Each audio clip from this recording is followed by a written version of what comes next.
सब भल थी जना यूट्यूब चैनल स्वागत। आज हम अष्टम श्रेणी विज्ञान चतुर्थ अध्याय धातु और अधातु विषय आलोचना करिया जोटा कि बहुत मुख्य चैप्टर कहले चलिए धातुर अधातुर रासायनिक प्रतिक्रिया जोटा जानवा जरूरी कहीं नवम श्रेणी यहाँ आसो ये आम धातु अधातु विषय भौतिक धर्म विषय देखा धातु अधातुर रासायनिक धर्म एवं तार उपयोगिता विषय पढ़ा और रासायनिक धर्म जोटा कि बहुत इंपोर्टेंट अच्छी जोटा कि तुम नवम और दशम पाइब तेणु तार बेसिक जिन क्लीयर हवा जरूरी। फास्ट तुम धातु अधातु विषय जानवा जरूरी धातु कौन एवं अधातु कौन एवं धातु अधातु जाना पूर्व प्रथम मौलिक देखा कारण ये जो धातु अधातु सब मौलिक अटे एवं ये मौलिक को तार डेफिनेशन देखीदे धातु अधातु जावा कारण धातु अधातु साधारणतः दैनंदिन जीवन में बहुत व्यवहार करूँ कि आम जानी न एवं तार भौतिक धर्म विषय में जानीगले धातु भौतिक धर्म अच्छी जानीगले देखी जानीदे ये गोटे धातु और ये अधातु। तो साधारण वर्तमान सुधा आविष्कृत मौलिक मान केतक वायुमंडल केतक बारिमंडल अधिक संख्यक अश्ममंडल देखा जाती एगुड़िक प्राकृतिक मौलिक कहुए। तो प्राकृतिक आविष्कृत मौलिक संख्या 118 एवं क्षेत्र प्राकृतिक है 92 आविष्कृत मौलिक संख्या जब कह जोटा कि विज्ञान जो प्रस्तुति वैज्ञानिक मान द्वारा से कृत्रिम मौलिक कहु से 92 अच्छी आमर प्राकृतिक मौलिक जोटा कि प्रकृति आसी अच्छी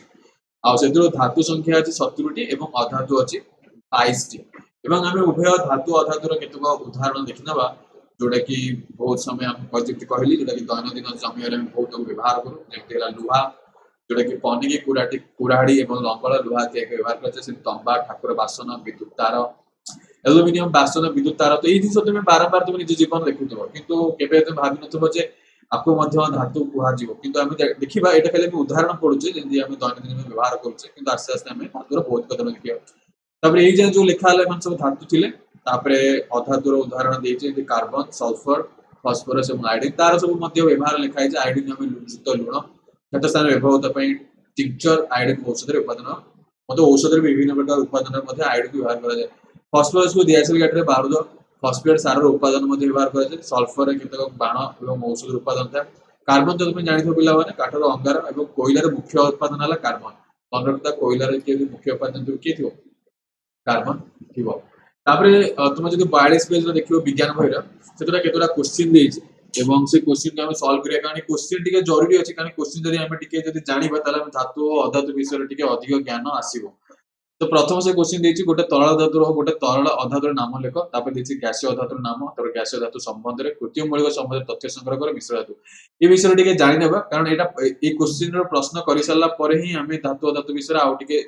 अधिक ज्ञान मिलियो जेंति मु कहउतली। तो फास्ट आम देखा तरल धातु साधारणतः शुणी धातु तो कठिन अवस्था पड़े जमी लुहा देखिल टीण देखिल तंबा देखिल तो ना शुणा जाए कठिन किंतु केतक व्यतिक्रम अच्छे धातु जोड़ा कि तरल धातु अच्छे धातुर भौतिक धर्म जाइने पिला माने आगु को पॉइंट पॉइंट कर बुझेबी किंतु केतक तरल धातुर नाम आ केतक तरल अधातुर नाम पिला मन रख। तरल धातुर हूँ पारद जे कि तरल अवस्था थाए से तरल अधातु है ब्रोमीन जे कि तरल अवस्था तुम ये दीटी पिक्चर देखी पार्थुव गोटे साइड रे ब्रोमीन अच्छी और आ गए साइड रे पारद अच्छी एवं बोतल भीतर देखी पार्थे माने साधारणतः तरल अवस्था मिलती एवं केबे भी कंफ्यूज होबनी जे धातु सब कठिन अवस्था मिले केतक धातु पारद जोड़ा कि पारद जोड़ा कि तरल अवस्था मिले और अधातुर है ब्रोमीन तुम देखी पार्थुव साइड रे डायग्राम जोड़ा कि अधातुर तरलर एक उदाहरण बुझाला। तापर नेक्स्ट कौन गैसीय अधातु गुड़िकर नाम लेख देख पे साधारणतः तुम ना गुड़ा बहुत थर पढ़ी कि तुम जान नगुड़ा सब अधातु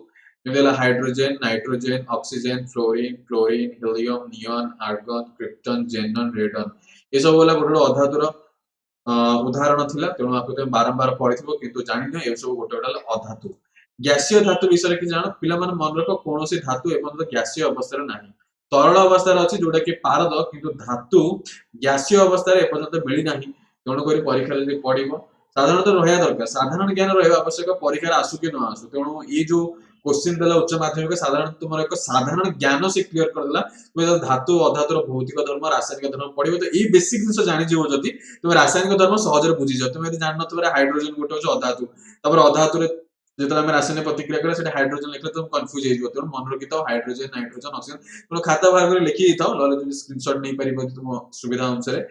ଆଉ କୃତ୍ରିମ ମୌଳିକ ସମ୍ପଦରେ ସେ ତଥ୍ୟ ସଂଗ୍ରହ କରି ଆମେ ଜାଣିଛୁ ବିଜ୍ଞାନକାର ପ୍ରସ୍ତୁତି ହେଉଥିବା ଯୋଉଟା କି ବୈଜ୍ଞାନିକ ମାନଙ୍କ ଦ୍ୱାରା ପ୍ରସ୍ତୁତି ହୋଇଥାଏ ସେଟାକୁ ଆମେ କୃତ୍ରିମ ମୌଳିକ ବୋଲି କୁହାଯାଏ। ବର୍ତ୍ତମାନ ସୁଦ୍ଧା 20 ରୁ 25 ମଧ୍ୟରେ ସୀମିତ ଅଛି। କୃତ୍ରିମ ମୌଳିକ ପ୍ରସ୍ତୁତି କାର୍ଯ୍ୟକ୍ରମ ପୃଥିବୀର ବିଭିନ୍ନ ରାଷ୍ଟ୍ର ମଧ୍ୟ ହଉଥାଏ। ଠିକ ଅଛି, ଯୋଉଟା କି ଆମେ ଦେଖିଲେ କୃତ୍ରିମ ମୌଳିକ ଡେଫିନେସନ। ମିଶ୍ର ଧାତୁ ଆଲୋ ଏଟା ଖାଲି ଟିକେ ନାଗୁରୁ ଦେଇଛି, କିନ୍ତୁ ମନେ ରଖିଥାଅ ନବମ ଶ୍ରେଣୀ ତୁମକୁ ଏଲାବୋରେଟରେ ପଢିବ 9th ଷ୍ଟାଣ୍ଡାର୍ଡରେ। କିନ୍ତୁ ତଥାପି ଜାଣିଥାଏ ମିଶ୍ର ଧାତୁ କଣ, ନାଁରୁ ଜଣା ପଡିବ ଯେ ଧାତୁ ମାନଙ୍କର ମିଶ୍ରଣ ହେଇଥିବ। ଏବଂ ଇଂରାଜୀରେ ତାକୁ ଏଲୟ ବୋଲି କୁହାଯାଏ, ଏଠି ଓଡିଆରେ ଲେଖା ହେଇଛି କିନ୍ତୁ ଇଂରାଜୀ ସାଧାରଣତଃ ଏଲୟ ବୋଲି କୁହାଯାଏ, କିନ୍ତୁ ଓଡିଆରେ ତାକୁ ମିଶ୍ର ଧାତୁ ବୋଲି କୁହାଯାଏ ପିଲାମାନେ। ସେ ମିଶ୍ର ଧାତୁ କହୁଛି ଯୋଉଟା କି ଧାତୁ ଏବଂ ଅଧାତୁ କିମ୍ବା ଧାତୁ ଧାତୁ କିମ୍ବା ଧାତୁ ଉପଧାତୁ ର ମିଶ୍ରଣକୁ ମିଶ୍ର ଧାତୁ ବୋଲି ଏଲୟ ବୋଲି କୁହାଯାଏ। ତ ସେ କଣ କହିଲା, ଧାତୁ କିମ୍ବା ଧାତୁ ହେଇଥିବ, ଧାତୁ କିମ୍ବା ଅଧାତୁ ହେଇଥିବ, ଧାତୁ କିମ୍ବା ଉପଧାତୁ ମଧ୍ୟ ହେଇଥିବ। ଉପଧାତୁ ହେଲା ଯେ କି ଉଭୟ ଧାତୁ ଉପଧାତୁର ଗୁଣ ଦେଖାଏ, ତାକୁ ଉପଧାତୁ ବୋଲି କୁହାଯାଏ। ଏବଂ ଏଇ ଯୋଉ ମିଶ୍ର ଧାତୁର କେତେକ ବିଷୟରେ ଲେଖା ଅଛି ମନେ ରଖିଥାଏ, ଉଚ୍ଚ ତାପମାତ୍ରା ଉତ୍ତପ୍ତ କଲେ ଏକ ତଳ ଅବସ୍ଥାକୁ ଅଣାଯାଏ, ତାପରେ ଆବଶ୍ୟକ ଅନୁପାତରେ ସେଗୁଡିକ ମିଶାଯାଏ। ସାଧାରଣତଃ ଏମାନେ ଦୁଇରୁ ଅଧିକ ମୌଳିକକୁ ନିର୍ଦ୍ଦିଷ୍ଟ ଅନୁପାତରେ ମିଶାଇ ଏକ ଏଲୟ ପ୍ରସ୍ତୁତି କରାଯାଏ। ଯେତେବେଳେ ମିଶ୍ର ଧାତୁ କରାଯିବ ସେତେବେଳେ ସାଧାରଣତଃ ଦୁଇରୁ ଅଧିକ ଧାତୁ କିମ୍ବା ଅଧାତୁ, ଯେମିତି ଏଠି ତୁମେ ଦେଖିପାରୁଥିବ ଇସ୍ପାତ ପିତ୍ତଳ। ପିତ୍ତଳ ତୁମେ ଜାଣିଛ, ତମ୍ବା ଗୋଟେ ନେଲା ଆମର ଧାତୁ ଏବଂ ଦୁଇଟି ଦସ୍ତା ଦିଟା ମିଶେଇକି ଧାତୁ ଧାତୁରେ ମିଶ୍ର କରି ପିତ୍ତଳ କଲା, ଆଉ ଉପରଟା ଲୁହା ଏବଂ ଅଧାତୁ ନେଲା କାର୍ବନ ଯୋଉଟା କି ବାହାର କଲା ଇସ୍ପାତ। ଏବଂ ତୁମେ ଏଠି ସାଇଡରେ ଗୋଟେ ପିତ୍ତଳ ଡାଇଗ୍ରାମ ଦେଖିପାରୁଥିବ, ଯୋଉଟା ସାଧାରଣତଃ ତୁମ ଘରେ ମଧ୍ୟ ପିତ୍ତଳ ବହୁତ ବ୍ୟବହାର କରୁଥିବ। ସିଏ ହେଲା ଗୋଟେ ମିଶ୍ର ଧାତୁର ଉଦାହରଣ। କାହିଁକି ପିଲାମାନେ, ଧାତୁ ଧାତୁର ମିଶ୍ରଣ ହେଲା, ବୁଝା ହେଲା। ଧାତୁ ଧାତୁର ମିଶ୍ରଣ ହେଲା ତାକୁ ମିଶ୍ର ଧାତୁ କୁହାଯିବ। କେବଳ ତମ୍ବାକୁ ମିଶ୍ର ଧାତୁ କୁହାଯିବନି, କିନ୍ତୁ ହଁ ତମ୍ବା ସହିତ ଅନ୍ୟ କୌଣସି ଧାତୁର ଯଦି ମିଶ୍ରଣ ନେଇକି ତାକୁ ଯୋଉ ଏକ ନୂତନ ଉପକରଣ ପ୍ରସ୍ତୁତି ହୁଏ କି ନୂତନ ବସ୍ତୁ ଉତ୍ପନ୍ନ ହୁଏ ତାକୁ ମିଶ୍ର ଧାତୁ ବୋଲି କୁହାଯାଏ। ତାପରେ ଆମେ ନେକ୍ସଟ ଯିବା ଯୋଉଟା କି ଧାତୁର ଭୌତିକ ଧର୍ମ, ଯୋଉଟା କି ଭେରି ଇମ୍ପୋର୍ଟାଣ୍ଟ ପଏଣ୍ଟ ଲେଖା ହେଇଛି 10ଟି ପଏଣ୍ଟ। ତୁମେ ଚାହିଁଲେ 10ଟି ପଏଣ୍ଟ ପରୀକ୍ଷାରେ ପଢିଲେ ଲେଖିପାରିବ। ଆଉ ପ୍ରଥମ ପଏଣ୍ଟ ଦେଇଛି ଯେ ଧାତୁ ଗୁଡିକ ନୂତନ ଅବସ୍ଥାରେ ଚକଚକ ଦେଖାଯାନ୍ତି ଏବଂ କିନ୍ତୁ ପୁରୁଣା ହେଇଗଲେ ଫିକା ଓ ମଳିନ ପଡିଯାନ୍ତି। এই ଧାତୁ ଏ ଚକଚକ ଗୁଣକୁ ଔଜ୍ଜଲ୍ୟତା ବୋଲି କୁହାଯାଏ ବା ଔଜ୍ଜଲ୍ୟ ଗୁଣ ବୋଲି କୁହାଯାଏ। ସାଧାରଣତଃ ତୁମେ ଧାତୁ ଦେଖିଥିବ ପିଲାମାନେ, ଡାଇଗ୍ରାମ ଦେଖିପାରୁଥିବ ଚକଚକ ଗୁଣ ଦେଖାଯାଉଛି, ଏଇ ଚକଚକ ଗୁଣକୁ ଧାତୁର ଔଜ୍ଜଲ୍ୟ ଗୁଣ ବୋଲି କୁହାଯାଏ। ତେଣୁ ପ୍ରଥମ ପଏଣ୍ଟ ଲେଖିବ। ଦ୍ୱିତୀୟ ପଏଣ୍ଟ କହୁଛି ଅଧିକ ଧାତୁ ପ୍ରସାରଣ ବା ନମନୀୟ ହୋଇଥାଏ। ଏଇ ଗୁଣ ଯୋଗୁଁ ଧାତୁକୁ ଚଦର ବା ଅଳଙ୍କାର ପ୍ରସ୍ତୁତି କରାଯାଏ। ତେଣୁ ସାଧାରଣତଃ ପିଲା ମନେ ରଖିବେ, ଯେହେତୁ ଏମାନଙ୍କର ନମନୀୟ ଥାନ୍ତି, ପ୍ରସାରଣଶୀଳ, ଟାଣି ହେବେ ସହଜରେ, ମାନେ ସହଜରେ ଭାଙ୍ଗି ହେବେନି। ଏବଂ ଯେହେତୁ ଏମାନେ ଗୁଣ ଚଦର ଗୁଣ ଥିବା ଯୋଗୁଁ ଆକୁ ଅଳଙ୍କାର ପ୍ରସ୍ତୁତି କରାଯାଏ। ତୁମେ ଦେଖିପାରୁଥିବ ଏଇ ଯୋଉ ସୁନାର ପ୍ଲେଟ ରହିଲା, ଗୋଲ୍ଡ ପ୍ଲେଟ ରହିଲା, ତାକୁ ମଧ୍ୟ ସେଥିରେ ଆମେ ବିଭିନ୍ନ ପ୍ରକାର ସୁନାର ମଧ୍ୟ ଅଳଙ୍କାର ମଧ୍ୟ ପ୍ରସ୍ତୁତି କରିଥାଉ। ଧାତୁ ଗୁଡିକ ତାପ ସୁପରିବାହୀ, এই ଗୁଣ ଯୋଗୁଁ ଧାତୁର ବିଭିନ୍ନ ରନ୍ଧନ ଉପକରଣ ମଧ୍ୟ ପ୍ରସ୍ତୁତି କରାଯାଏ। ସାଧାରଣତଃ ତୁମେ ଦେଖିଥିବ ପିଲାମାନେ ବିଦ୍ୟୁତ ସୁପରିବାହୀ, ତମ୍ବା ତାର ଜାଣିଥିବ ପିଲାମାନେ, ରୂପା ତାର ଜାଣିଥିବ, ଆଲୁମିନିୟମ ତାର ଜାଣିଥିବ। ଏମାନେ ସାଧାରଣତଃ କଣ ତାପର ସୁପରିବାହୀ ଥାନ୍ତି ଏବଂ ବିଦ୍ୟୁତର ସୁପରିବାହୀ ଥାନ୍ତି। ତାପର ବି ସୁପରିବାହୀ, ବିଦ୍ୟୁତର ସୁପରିବାହୀ, କିନ୍ତୁ ଆମେ ପ୍ରଥମେ ତାପର ସୁପରିବାହୀ ପଢୁଛେ। ଏବଂ ତାପରେ ସୁପରିବାହୀ ଯୋଗୁଁ ବିଭିନ୍ନ ରନ୍ଧନ ଉପକରଣ ଦେଖିଥିବ ଆଜିକାଲି ସାଧାରଣତଃ ଆଲୁମିନିୟମ ହେଇଗଲାଣି। ତ ସେଥିରେ କଣ ହଉଛି ନା ସହଜରେ ଗରମ କରିବା, ଯଦି ମନେକର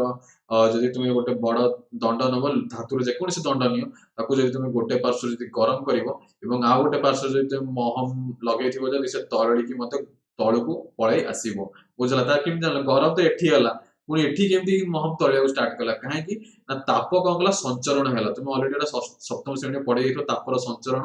ଧାତୁରେ କୌଣିକ ଥାଏ, ଯିଏ କି ଅଣୁ ମାନଙ୍କୁ କଣ କଲା, ପଠେଇଲା, ଅଣୁ ମାନଙ୍କୁ ଗରମ କଲା। ତେଣୁ ଗୋଟେ ଅଣୁ ଗରମ ହେଲା, ତେଣୁ ଆଉ ଗୋଟେ ଗରମ, ତ ଯେତେ ସବୁ ପାର୍ଶ୍ୱ ପାର୍ଶ୍ୱ ଯେତେ ସବୁ ଅଣୁ ଥିଲେ ସବୁ ସେମାନେ ଗରମ ହେବାକୁ ଷ୍ଟାର୍ଟ କଲେ। ଯାହା ଫଳରେ ସବୁ ସବୁ ଧୀରେ ଧୀରେ 1 2 3 4 ପଏଣ୍ଟ ଯୋଉ ଲେଖା ଯାଇଛି, ସବୁ ଯେତେ ସବୁ ମହମ ଥିଲେ ସବୁ ତଳିବାକୁ ଆରମ୍ଭ କଲେ। ତେଣୁ ଜଣା ପଡିଲା କଣ, ତାପ ସୁପରିବାହୀ ଏକ ପରିବହନ ହେଲା। କାହାର ପରିବହନ ହେଲା, ତାପର ପରିବହନ ହେଲା। ତେଣୁ ଯେହେତୁ ତାପର ପରିବହନ ହେଲା, ତେଣୁ ମୁଁ କହିବି ଧାତୁ ଏକ ବିଦ୍ୟୁତ ତାପର ସୁପରିବାହୀ, ତାପ ସୁପରିବାହୀ। ତାପରେ ହେଲା ବିଦ୍ୟୁତର ପରିବାହୀ। ଆମେ ତ ଜାଣିଛେ ବିଦ୍ୟୁତ ପରିବାହୀ ତ ଘର ଘର ଜଣା ଥିବ। ଆଉ ଏଟାକୁ ବିଦ୍ୟୁତ ପରିବାହୀ ବୋଲି କୁହାଯାଏ ଏବଂ ବିଭିନ୍ନ ସରଞ୍ଜାମ ଧାତୁରେ ମଧ୍ୟ ପ୍ରସ୍ତୁତି ହୁଏ। ଧାତୁ ଗୁଡିକ ତାରର ମଧ୍ୟ ରୂପାନ୍ତରଣ ହେବାକୁ ତନ୍ୟତା ବୋଲି କୁହାଯାଏ। ପିଲାମାନେ ଦେଖିନିଅ, ତନ୍ୟତା, ତନ୍ୟତା, ଔଜ୍ଜଲ୍ୟତା, ନମନୀୟତା, ତାକୁ ସହଜରେ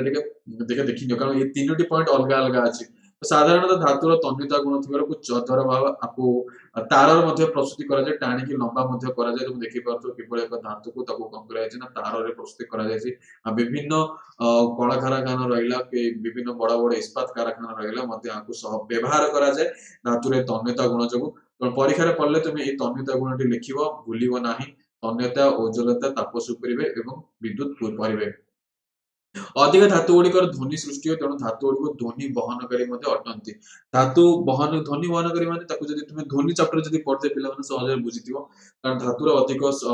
ପରିମାଣରେ ଧ୍ୱନି ସୃଷ୍ଟି କରେ ଯାହାଫଳରେ ଗୋଟେ ଦୂରରୁ ଏକ ନିର୍ଦ୍ଦିଷ୍ଟ ଦୂରତା ପର୍ଯ୍ୟନ୍ତ ମଧ୍ୟ ଧାତୁର ଯୋଉ ଧ୍ୱନିଟିକି ଅତିକ୍ରମ କରିପାରେ ତେଣୁ ଆକୁ ଧାତୁର ଧ୍ୱନି ବହନକାରୀ ମଧ୍ୟ କୁହାଯାଏ। ଅଧିକ ଧାତୁ ଶକ୍ତ ଥାଆନ୍ତି, ବହୁତ ଶକ୍ତ, ସହଜରେ କଟି ହୁଏନି କିନ୍ତୁ କେତେକ ଧାତୁ ସହଜରେ କଟି ହେଇଯାଆନ୍ତି ଯେମିତି ହେଲା ସୋଡିୟମ ଆଉ ପୋଟାସିୟମ। କାହିଁକି ନା ପୋଟାସିୟମ ଏମାନେ ଏକ ଧାତୁ ଅଟନ୍ତି କିନ୍ତୁ ଏମାନେ ସାଧାରଣତଃ ଏତେ ଶକ୍ତ ନୁହନ୍ତି ଯେମିତି ଲୁହା ଯେମିତି ଯେତେ ଶକ୍ତ ରହିଲା। ଆଉ ତା ମାନେ ଯେ ଇଏ ଶକ୍ତ ନାହିଁ ମାନେ ଆମେ ଅଧାତୁ ବୋଲି କୁହାଯାଏ ନାହିଁ। ବ୍ୟତିକ୍ରମ ସାରା ଲେଖା ହେଇଛି ସେଥିଲାଗି ପିଲାମାନେ ଯେତେବେଳେ ବ୍ୟତିକ୍ରମ ବୁଝିପାରୁଥିବ କାରଣ ଏମାନେ ଧାତୁର ସେଇ ଗୁଣ ଭିତରେ ଫିଟ୍ ହୁଅନ୍ତି ନାହିଁ, ସହଜରେ କଟି ଯାଆନ୍ତି ତେଣୁ ତୁମେ କହିବନି ଯେ ଇଏ ସୋଡିୟମ ପୋଟାସିୟମକୁ ଅଧାତୁ ବୋଲି କେବେ କହିବ ନାହିଁ। ହୋଇଥାଇପାରେ ଅଧିକ ଶକ୍ତ ସେମାନେ ନୁହନ୍ତି କିନ୍ତୁ ଯେମିତି ଚକଚକ ରହିଲା ନମନୀୟତା ଗୁଣ ରହିଲା ସେଥିରେ ମଧ୍ୟ ଦେଖାଯାଏ। ସାଧାରଣ ତାପମାତ୍ରାରେ ଧାତୁ ଗୁଡ଼ିକ କଠିନ ଅବସ୍ଥାରେ ଥାଆନ୍ତି ଆମେ ଜାଣିଲେ କିନ୍ତୁ ପାରଦ ମଧ୍ୟ କଣ କଠିନ ଅବସ୍ଥାରେ ରହୁନି, ଏକ ତରଳ ଅବସ୍ଥାରେ ରହୁଛି ତେଣୁ ଇଏ ବି ମଧ୍ୟ ଗୋଟେ କଣ ଧାତୁ ଅଟେ। ଇଏ ବି ମଧ୍ୟ ଏକ ଧାତୁ ଅଟେ, ପିଲାଙ୍କୁ ଭୁଲିବ ନାହିଁ। ଧାତୁର ଗଳନାଙ୍କ ଏବଂ ସ୍ଫୁଟନାଙ୍କ ଅତି ଉଚ୍ଚ ଥାଏ ତାକୁ ସହଜରେ ମାନେ ଗୋଟେ ଗରମ କରିବା କିମ୍ବା ତରଳ ଜିନିଷକୁ ବାଷ୍ପରେ ପରିଣତ କରିବା। ଗଳନାଙ୍କ ସାଧାରଣତଃ କଣ କରାଯାଏ ପିଲାମାନେ ଯେତେବେଳେ ତାକୁ ମୁଁ ଗରମ କରିବି ଏବଂ ଗରମ କରି ସାରିଲା ପରେ ଯେତେବେଳେ ସେ ତରଳରେ ପରିଣତ ହବ ତାକୁ ମୁଁ ତାର କଣ କହିବି ତାର ଗଳନାଙ୍କ ବୋଲି କହିବି। ଆଉ ସ୍ଫୁଟନାଙ୍କ କଣ ହେଲା ଯଦି ସେ ତରଳ ହେଇସାରିକି ଯେତେବେଳେ ସେ ଗ୍ୟାସିୟରେ ଯୋଉ ପରିଣତ ହେଇଯାଏ ତାକୁ ସ୍ଫୁଟନାଙ୍କ କୁହାଯାଏ। ତ ଗୋଟେ ହେଲା ମେଲ୍ଟିଂ ପଏଣ୍ଟ ଆଉ ହେଲା ବଏଲିଂ ପଏଣ୍ଟ ମଧ୍ୟ କୁହାଯାଏ। ଆଉ ଧାତୁ ମାନଙ୍କର ଅଧିକ ଉଚ୍ଚ ଥାଏ। ଆଉ ବ୍ୟତିକ୍ରମ ହେଲା ପାରଦ, ସୋଡିୟମ, ପୋଟାସିୟମ ଏମାନେ ଯେହେତୁ ଏମାନେ ଧାତୁର ତ ଗୁଣ କିନ୍ତୁ ଯେହେତୁ ଏମାନେ ଅଧିକ ଶକ୍ତ ନୁହେଁ ଯାହାଫଳରେ ଏମାନଙ୍କର ଗଳନାଙ୍କ ସ୍ଫୁଟନାଙ୍କ ଅଧିକ କମ ଆସିବ କିନ୍ତୁ ପରୀକ୍ଷାରେ ପଡିଥାଇପାରେ ଯେ ଧାତୁ ଗୁଡ଼ିକରେ ଥିବା ଗଳନାଙ୍କ ସ୍ଫୁଟନାଙ୍କ ବ୍ୟତିକ୍ରମ ଦେଖାଯାଉଥିବା ଦୁଇଟି ଧାତୁର ନାମ ଲେଖ ତୁମେ ସେଠି ସୋଡିୟମ ଓ ପୋଟାସିୟମର ଉଦାହରଣ ଦେଇପାରିବ। ତେଣୁ ଖାତା ବାହାର କରି ଲେଖୁଥାଅ, ବହୁତ ଇମ୍ପୋର୍ଟାଣ୍ଟ ପଏଣ୍ଟ ଗୁଡା ଅଛି ପିଲାମାନେ। ଆଉ ଧାତୁ ମାନଙ୍କର ସାନ୍ଦ୍ରତା ଅଧିକ ତ ବହୁତ ପିଲାମାନେ ସାନ୍ଦ୍ରତା ପିଲା ବୁଝିପାରନ୍ତି ନାହିଁ। ସାନ୍ଦ୍ରତା କଣ? ସାନ୍ଦ୍ରତା ସାଧାରଣତଃ ଦେଖିପାରିବ ଦୁଇଟି ଗ୍ଲାସ ଅଛି ଏବଂ ଦୁଇଟି ଗ୍ଲାସରେ ଦୁଇଟି ତମେ ଦେଖିପାରୁଥିବ ଗୋଟେ ସମଘନାକାର ଆକାରର ଏକ ବକ୍ସ ଟାଇପର ଛୋଟିଆ ଛୋଟିଆ ଦିଟା ବକ୍ସ ଦେଖିପାରୁଥିବ ଯୋଉଟାକି ବାକ୍ସ ଟାଇପର ଦେଖିପାରୁଥିବ ସମଘନାକାର। ଏମାନଙ୍କର ଉଭୟଙ୍କର ଆୟତନ ଦେଖିବାକୁ ସମାନ, ଏମାନଙ୍କର ଉଭୟଙ୍କର ଆୟତନ ସମାନ, ଉଭୟଙ୍କର ଆୟତନ ସମାନ କିନ୍ତୁ ଆୟତନ ସମାନ ହେଇକି ମଧ୍ୟ ଗୋଟିଏ ଭାସୁଛି ଏବଂ ଆଉ ଗୋଟେ ବୁଡୁଛି, ଆଉ ଗୋଟେ ଭାସୁଛି ଗୋଟେ ବୁଡୁଛି। ତ ପିଲାମାନେ କହିପାରିବ କାରଣ କାହିଁକି ଜଣେ ବୁଡିଲା କାହିଁକି ଜଣେ ଭାସିଲା କାହିଁକି? କାହିଁକି ପିଲାମାନେ ଆୟତନ ସମାନ ହେଲେ ବି ଉଭୟଙ୍କର ବସ୍ତୁତ୍ୱ ଅଲଗା ଅଲଗା ଅଛି। ଉଭୟଙ୍କର ବସ୍ତୁତ୍ୱ ଆର ବସ୍ତୁତ୍ୱ ହେଲା ହାଲୁକା। ମୁଁ ପିଲା ବସ୍ତୁତ୍ୱ ମୁଁ ଅଲରେଡି ପଢି ସାରିଛି, ଯିଏ ବଳଚାପ କ୍ଲାସ କରିଥିବ ସେ ନିହାତି ବସ୍ତୁତ୍ୱ ବୁଝିପାରୁଥିବ। ଆର ବସ୍ତୁତ୍ୱ ହେଲା ଓଜନିଆ। ତେଣୁ ଆୟତନ ସମାନ ହେଲା କିନ୍ତୁ ବସ୍ତୁତ୍ୱ ପାର୍ଥକ୍ୟ ହେବା ଦ୍ୱାରା ସାନ୍ଦ୍ରତା ଆର ସବୁଠୁ କମ ହେଲା, ଆର ସବୁଠୁ ଅଧିକ ହେଲା। ବୁଝାଲା? ତେଣୁ ଇଏ ବୁଡିଗଲା। ବୁଝାଲା? ସାନ୍ଦ୍ରତା ତାହେଲେ ସାନ୍ଦ୍ରତାର ଡେଫିନେସନ କଣ କହୁଛି ତାହେଲେ ସାନ୍ଦ୍ରତାର ଡେଫିନେସନ କହୁଛି ବସ୍ତୁତ୍ୱ ବାय ଆୟତନ, ବସ୍ତୁତ୍ୱ ହରଣ ଆୟତନ, ଇଏ ହେଲା ସାନ୍ଦ୍ରତାର ସୂତ୍ର। ବୁଝାଲା? ତେଣୁ ଯାହାର ବସ୍ତୁତ୍ୱ ଅଧିକ ହବ ସାନ୍ଦ୍ରତା ତାର ଅଧିକ ହବ, ଯାହାର ବସ୍ତୁତ୍ୱ କମ ହବ ତାର ସାନ୍ଦ୍ରତା କମ ହବ। ସଳଖ ଚଳନ ସାନ୍ଦ୍ରତା ଓ ବସ୍ତୁତ୍ୱ ସମାନୁପାତି ଅଟନ୍ତି ତେଣୁ ଧାତୁ ମାନଙ୍କର ସାନ୍ଦ୍ରତା ଅଧିକ ଥିବାରୁ ସେମାନେ ବୁଡିଯିବେ ପାଣି ଭିତରେ। ଏବଂ ତୁମେ ଦେଖିପାରୁଥିବ କାଠ ବାକ୍ସ ସେ ଗୋଟେ କାଠର ଯୋଉ ବନା ହେଇଛି ଯୋଉଟାକି ଭାସୁଛି ସିଏ ତାର ଆୟତନ ଯଦିଓ ସେମାନଙ୍କର ସମାନ ଦୈର୍ଘ୍ୟ ପ୍ରସ୍ଥ ଉଚ୍ଚତା ତାର ବି ଦେଖିବ ଦୈର୍ଘ୍ୟ ପ୍ରସ୍ଥ ଉଚ୍ଚତା ସମାନ ସମାନ ନିଆଯାଇଛି କିନ୍ତୁ ବସ୍ତୁତ୍ୱ କାଠର ଅଲଗା ଅଛି ଯାହାଫଳରେ ସାନ୍ଦ୍ରତାର ଅଧିକ। ତେଣୁ ମୁଁ ବୁଝିଯାଇଥିବ ସାନ୍ଦ୍ରତା କଣ ପିଲାମାନେ, ଖାଲି ଗୋଟେ ସିମ୍ପଲ ଆଇଡିଆ ବତେଇଦେଲି। ସାନ୍ଦ୍ରତା କଣ ତମେ ଯଦି କିଏ ପଚାରିଦେଲ ତୁମେ ହଠାତ୍ ତୁମ ବେସିକ ଆଇଡିଆ ରହିବା ଜରୁରୀ ଯେ ସାନ୍ଦ୍ରତା ଜିନିଷ କହିଲେ ଆଚ୍ଛା ଏଇ ଜିନିଷଟା ତାହେଲେ ତୁମେ ଏଇ ଗ୍ଲାସର ଦିଟି ଚିତ୍ର ମଧ୍ୟ ତୁମେ ଯଦି ତୁଳନା କରିବ ତାହେଲେ ସହଜରେ ବୁଝିପାରିବ। ତবে ଆଉ ଗୋଟେ ମଧ୍ୟ କ୍ୱେଶ୍ଚିନ୍ ଦେଇଥିଲା 43 ପେଜର ବିଜ୍ଞାନର ତୁମେ ଦେଖିପାରିବ ସେଠି କ୍ୱେଶ୍ଚିନ୍ ପଚାରିଥିଲା ଯେ ବାଲି କାଗଜ ଘଷିବା ପୂର୍ବରୁ କାହିଁକି ମଳିନ ଦେଖାଯାଉଥିଲା ଏବଂ ଘଷିବା ପରେ କାହିଁକି ଚକଚକ ଦେଖାଯାଉଛି। ଯଦି ତୁମେ କୌଣସି ଧାତବ ପଦାର୍ଥକୁ ଯଦି ମନେକର ଧାତବ ଛୁରୀକୁ ଯଦି ମନେକର ବହୁତ ଦିନ ରଖି ସାରିଲା ପରେ ସେଥିରେ ମଳିନ ପଡିଯାଏ କିନ୍ତୁ ସେଥିରେ ତୁମେ ବାଲି କାଗଜ ଦେଖିପାରୁଥିବ ଏଇଠୁ ପିଲାମାନେ ବାଲି କାଗଜ ସାଧାରଣତଃ ତୁମେ ଦେଖିଥିବ ବଢେଇ ମାନେ ସାଧାରଣତଃ ପାଖରେ ଏଇ ବାଲି କାଗଜ ଦେଖିଥିବ ଏବଂ ଏମାନେ କଣ କରୁଛନ୍ତି ନା କାଠ ନେଇକି ସେ ବାଲି କାଗଜକୁ ଘଷନ୍ତି ଏବଂ ଘଷିବା ଦ୍ୱାରା ଚକଚକ ଆସିଯାଏ। ଏବଂ ଏଇ ଯୋଉ କାରଣଟି ଲେଖା ହେଇଛି ପିଲାମାନେ ସେ ଲେଖା ହେଇଛି ଗୋଟେ ଧାତବ ବସ୍ତୁ ପୁରୁଣା ହେଇଗଲେ କିଛି ଦିନ ରହିଗଲେ ବାୟୁର ଅମ୍ଳଜାନ ସ୍ପର୍ଶରେ ଆସିଲେ ସେ ଅକ୍ସାଇଡ ସୃଷ୍ଟି କରନ୍ତି ପିଲାମାନେ। ଏଇ ଯୋଉ ଅକ୍ସାଇଡ ଯୋଉଟା ଆମେ ଧାତୁର ରାସାୟନିକ ଧର୍ମ ଯିବା ସେ ସମୟରେ ଜିନିଷ ଭଲସେ ବୁଝିପାରିବ। ଅକ୍ସାଇଡ ମାନେ କଣ ମନେ ରଖିଥାଅ, ଯେତେବେଳେ କୌଣସି ଧାତୁ ଅମ୍ଳଜାନ ସହିତ ପ୍ରତିକ୍ରିୟା କରେ ସେତେବେଳେ ଅକ୍ସାଇଡ ସୃଷ୍ଟି ହୁଏ, ଅକ୍ସାଇଡ ସୃଷ୍ଟି ହୁଏ ଏବଂ ଏଇ ଯୋଉ ଅକ୍ସାଇଡ ଫଳରେ ମଳିନ ଦେଖାଯାଏ ଏବଂ ବାଲି ଘଷିବା ପରେ ଅକ୍ସାଇଡ ଯୌଗିକ ପରିଷ୍କାର ହେଇଯାଏ ମାନେ ସେ ଅକ୍ସାଇଡ ଯୋଉ ବସିଥାଏ ତା ଯୋଉ ପତଳା ଆସ୍ତରଣଟି ସେ ବାଲି କାଗଜ ଘଷିବା ଦ୍ୱାରା ଉଠିଯାଏ ଯାହା ଫଳରେ ସେ ପୁନର୍ବାର ଚକଚକ ଦେଖାଯାଏ। ତ ବୁଝା ହେଲା ପିଲାମାନେ? तो ये क्वेश्चन 43 पेज रो तुम पई काम थिला तुम पई काम मु कर दउ सेति कारण तुम पई काम जदी तुम जानि गेलो कारण बेसिक जिंस गुडा कारण आमे जदी साधारण ज्ञान विज्ञान गोटे पढुचे केवल बही रे जा लिखा है पढ़ दो किंतु साइड साइड तुम पई काम से इतिहास हो कि भूगोल साइड रे तुम ता विषय जदी अनुध्यान करूथबो ता तुम विषय ऊपर गोटे एक शक्त जो कॉन्सेप्ट क्लियर हो बुझाउ ना बुझाउ तो सेही त मु जिंस सब बळे ध्यान दिए गुरुत्व दिए से विषय एबे आमे कौन करिबा केतोडा धर्म पढिबा तो साधारणतः देखिदबा टिके एबे आमे अधातुर भौतिक धर्म देखिबा तो उल्टाटा सेटा धातुर जोटा होउतबा एटा सेटा होउतबा सेटा को से अधातुर भौतिक धर्म बोली कुआ जिवो तो प्रथम कहूची जे अधातु चकचक देखा जानती नाही किंतु व्यतिक्रम हला ग्राफाइट और आयोडीन और ग्राफाइट और आयोडीन एमाने अधातु हेले मध्य एमाने चकचक देखा जानती बुझाला पिला माने तो एडी तुम डायग्राम देखि पाथबो ये गोटे होची आयोडीन डायग्राम एमाने अधातु हेले मध्य एमाने चकचक देखा जाउ छंती तणु करी कंफ्यूज हबनी पिला माने बुझाला तापरे अधातु नमनीय नुहंती किंतु एगुडी को भंगुर अटे सेमाने साधारणतः नमनीय भंगुर माने सहजरे भांगी हेइ जिवे बुझाला भांगी गुंड चुनचुना हेइ जिवे आ ए नम जेहेतु नमनीय सेमान पाखर नथिबारु अधातु ताप अपरिबाही अटे किंतु व्यतिक्रम हला ग्राफाइट ग्राफाइट हला विद्युत सुपरिबाही अटे पिला माने तणु ध्यान रखुथबो आ एटा तुम देखि पारथबो ये जो गोटे ये हला ग्राफाइट आर उज्ज्वलता गुण अछि एवं ये होची व्यतिक्रम ग्राफाइट रो जे कि तापर होची सुपरिबाही अटे एवं ग्राफाइट मध्ये विद्युत सुपरिबाही अटे से व्यतिक्रम एटा मन रखुथबो कि साधारणतः अन्य धातु जते रहला से विद्युत कुपरिबाही बा अपरिबाही बुझाला पिला माने तणु मन रखिता व्यतिक्रम ग्राफाइट टिके खाता रे लिखि दियो इंपोर्टेंट अछि अधातु तन्य नुहंती तेणु एमाने चादर बा जो तार प्रस्तुति हेइ पारे नाही अधातुरे ध्वनि सृष्टि होई पारे नाही अधातु नरम थाए किंतु व्यतिक्रम हीरा ते पिला मन रखो हीरा होची गोटे अधातु आउ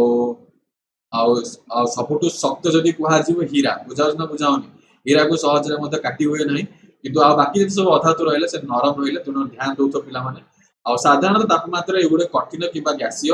किंतु ब्रोमीन होची मन रखो आमे पढिथिले अधातुरे तरल होची ब्रोमीन आ साधारणतः जहा भी थांती कठिन अवस्था थांती एवं गैसीय अवस्था रे थांती आ सेतुर तरल परीक्षा रे पडे तरल धातुर नाम लेखो तुमे ब्रोमीन लेखि परिबो कर्णांक स्फुटनांक एमानकर कम एवं सांद्रता मध्ये कम किंतु व्यतिक्रम हला ग्राफाइट और जो व्यतिक्रम हला ग्राफाइट ग्राफाइट हला बिल्कुल सुपरिबाही अटे ताप सुपरिबाही अटे एवं आरो कर्णांक स्फुटनांक अधिक बुझाला आ ये जो डायग्राम तुम देखुछो पिला माने ये होछ गोटे ग्राफाइट रो डायग्राम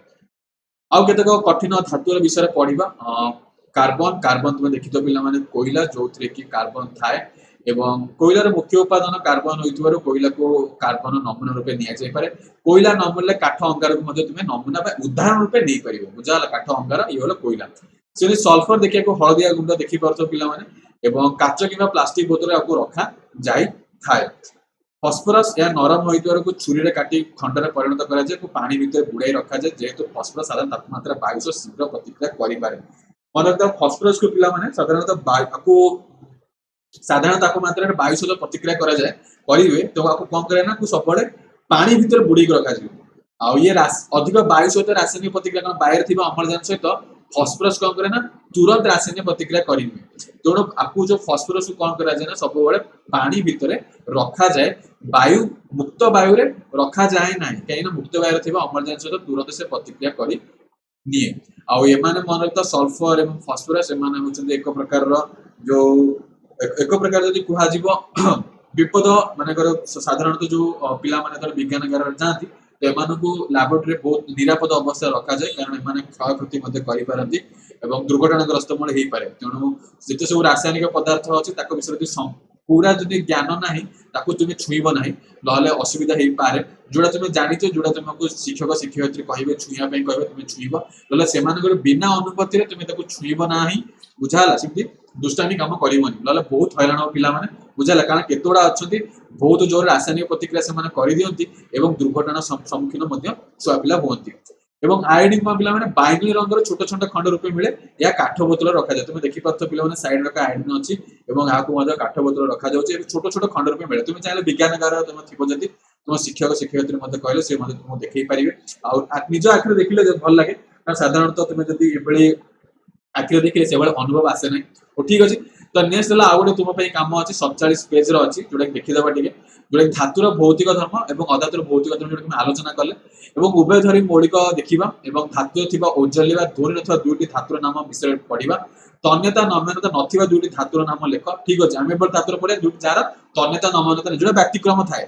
ओजले थिबा गोटे धातुर नाम लेख गोटे विद्युत अपरिमेय धातुर नाम लेख ठीक अछि तो क्वेश्चन कर दो तो प्रथमे धातु अधातुर तो आमे पढ़ी देले पिला माने तार भौतिक धर्म विषय आमे जानि लेले आ जदी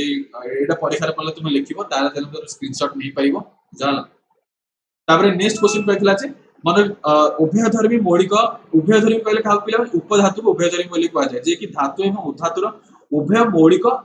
र धातु अधातुर गुण ସେମାନେ प्रदर्शन करନ୍ତି बुझाला एमानकु उपधातु बोली कहा जाय एवं सेमान उदाहरण हला बोरन एवं सिलिकॉन मन रखते पिला माने परीक्षा रे पड़े उभयधर्मी थिया मौलिक मध्यरु जे कोन दुटे नाम बोरन सिलिकॉन करिवो 3 नंबर क्वेश्चन धातु बहुचल्य ध्वनि सृष्टि होनथवा दुटी धातुर नाम हला सोडियम पोटेशियम हमें जानछो सोडियम पोटेशियम अधिक शक्त नुहति जेहेतु अधिक शक्त नुहे तनो बाडेले माने कोनटा साउंड करिवे निहाती कथा तो एटा बेसिक जिंस तुमे जानि परतो पिला माने तापर धातु व ध्वनि नथिबा दुटी धातुर नाम लेख जे लेके पारद एवं सुना पारद और सुना मते एमानक मते अधिक साउंड मते प्रोड्यूस करि पारंतने या धातु व ओजले कारणते सोडियम पोटेशियम पे परिबो एबे आ तू सोडियम पोटेशियम एथे मते लिखि परिबो जोतरे कि अधिक साउंड करते नाही माने ध्वनि प्रोड्यूस करते नाही हला आ तन्यता और नमनता नथिबा दुईटी धातुर नाम हला पारद एवं सोडियम पिला मन रख एमानकर तन्यता एवं नमनता न थाए एमान उभय होची दीटा धातु एवं जेहेतु तन्यता नमनता नाही कि एमान सहज रे भांगी जांती कारण एमान अधिक शक्त भी न थांती तणे एमान कोन काजिबो पारद सोडियम दीटी तुमे ना लिखि पारि ब बुझाला तो प्राय धातु रे जते सब गुण रहला पारद सोडियम ने देखा जाउ नै कि तथापि हमको पारद बोली कहआ जाउ सितिले तो व्यतिक्रम कहला ना पिला माने अब कोन कहला व्यतिक्रम बोली कहआ गला ओजले थिबा गोटे अधातुर नाम लेखाला ग्राफाइट तुम देखि परतो ग्राफाइट मनक पिला माने ये अधातु एवं एथिरे कोन ओजले रे माने धातुर गुण मध्ये देखा जाय एवं आ गोटे मध्ये जानिथो पिला माने आयोडीन से भी मध्ये सेतरे कोन होय पिला माने सेही भी मध्ये चकचक करे आयोडीन मध्ये चकचक करे किंतु ये धातु नुहंती ए माने धातु नुहंती धातु किबा ग्राफाइट ए माने अधातु अटंती तो सब बेले माइंड रे क्लियर करो बहुत पिलांकर क्लियर न थाए जे आयोडीन तो चकचक करे आ जेंति एपरे तुम ग्राफाइट देखतो ये भी तो चकचक करूची ओजले गुण रहउची एबो धातु कारण व्यतिक्रम पिला माने विभिन्न प्रकार वैज्ञानिक कारण दृष्टि से माने जते बळे प्रस्तुति करंती एक विज्ञान कार्य रे तो से माने बहुत भाबी चिंती देखंती तो कोनोसी कारण न थाए बोली से माने सेतरे फिट होंती कि तथापि से माने को अधातुर नामकरण दिया जाई पारिबो नाही कारण जो आमे जो जते सब धर्म देखिले कारण धर्म एतरे फिट होनी ना किंतु तथापि ए जो व्यतिक्रम ना उडा तो मन रखिया तो परीक्षा टिके कंफ्यूज होबो नाही दोनो जदी गोटे खाता रे लिखि देथिबो जदी तो बारंबार प्रैक्टिस कले तुम जिनसटा जानि परिबो हला आ गोटे विद्युत परिवाही रो अधातुर नाम हला ग्राफाइट पिला मन रखो ग्राफाइट अधातु हेले मध्ये विद्युत सुपरिवाही अटे हम कोन पढतिले धातु हला विद्युत सुपरिवाही अधातु हला विद्युत कुपरिवाही किंतु अधातु कोन ग्राफाइट से भी मते हेले मध्ये से विद्युत सुपरिवाही करूचे तो ए जिंस ऊपर टिके देखुतो व्यक्तिक्रम जिंस ओडा के ध्यान दोतबो बारंबार चित्र ओडा देखि देला मध्ये तुमे जानि नबो सेतरे किछि विशेष किछि नाही जस्ट द्वंद्व सृष्टि होबनी पिला माने बुझाला तबरे नेक्स्ट हम पढिबा जो नेक्स्ट क्लास रे धातुर रासायनिक धर्म विषय पढिबा एवं अधातुर रासायनिक धर्म पढि कि तार उपयोगिता विषय पढि क्लास सरजो आ गुटे क्लास रे हम क्लास कंप्लीट सरी जिवो तो एति के हम रासायनिक धर्म विषय रे आगु नेक्स्ट क्लास रे हम कंटिन्यू करिबा तो एति रे हम क्लास को विराम नबा पुणे आगामी अध्याय में होइछ लिखाओ सेते मते बंदे उक्त मते बाहर